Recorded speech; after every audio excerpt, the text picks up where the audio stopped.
সারা দেশে operation Devil's হান্টে ১৩ শতাধিক জনকে গ্রেপ্তার করা হয়েছে।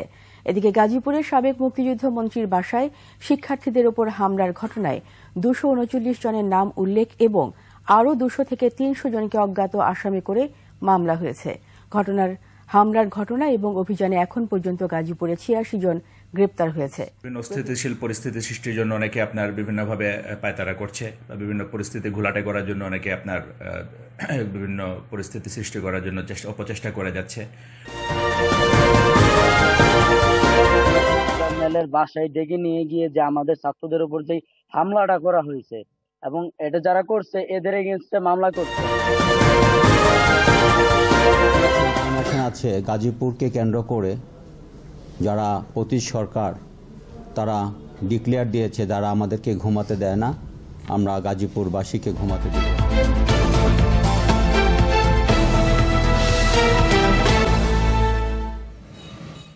সাবেক মন্ত্রী আকম মোজাম্মেল হকের বাসায় শিক্ষার্থীদের উপর হামলার ঘটনায় রোববার বিকেলে গাজীপুর সদর থানায় মামলা করেন বৈষম্য বিরোধী ছাত্র আন্দোলন গাজীপুরের আহ্বায়ক মোহাম্মদ আবদুল্লাহ মুহিত। মামলায় ২৩৯ জনের নাম উল্লেখ এবং আরও ২ থেকে ৩০০ জনকে অজ্ঞাত আসামি করা হয়। ফ্যাসিস্টের দোসরদের বিচার দাবি করেন ছাত্রনেতারা। পুলিশ জানায় পরিস্থিতি ঘোলাটে করতে একটি মহল তৎপর রয়েছে। জনগণকে শান্তি ও স্বস্তি দিতেই যৌথ বাহিনীর এই অভিযান। এক্ষেত্রে ফ্যাসিস্টদের চোখ রাঙানি বরদাস্ত করা হবে না বলেও হুঁশিয়ারি দেয় পুলিশ।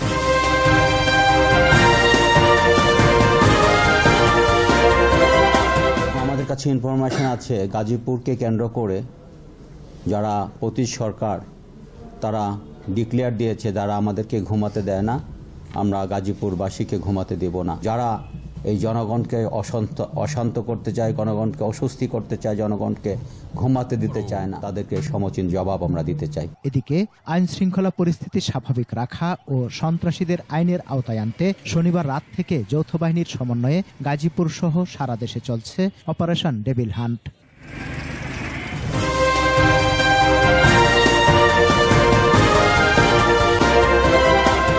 স্থিতিশীল পরিস্থিতি সৃষ্টির জন্য অনেকে আপনার বিভিন্নভাবে পায়তারা করছে, বিভিন্ন পরিস্থিতি ঘোলাটে করার জন্য অনেকে আপনার বিভিন্ন পরিস্থিতি সৃষ্টি করার জন্য অপচেষ্টা করে যাচ্ছে। কোথাও কোথাও আপনার কর্মসূচির নামে তারা নিষিদ্ধ সংগঠনের লিফলেট বিতরণ করছে। সরকারের তরফ থেকে যে আপনার অপারেশন ডেভিল হান্টের ঘোষণা দেওয়া হয়েছে, সেই ঘোষণার অংশ হিসেবে আমাদের অপারেশন পরিচালনা হচ্ছে। প্রত্যেকের এই বিচার চাই। অবশ্যই যে তারা যে হত্যা চেষ্টা করেছে এবং হত্যার উদ্দেশ্যে তারা যে হামলা করেছে এদেরকে ফাঁসির বিচার চাই।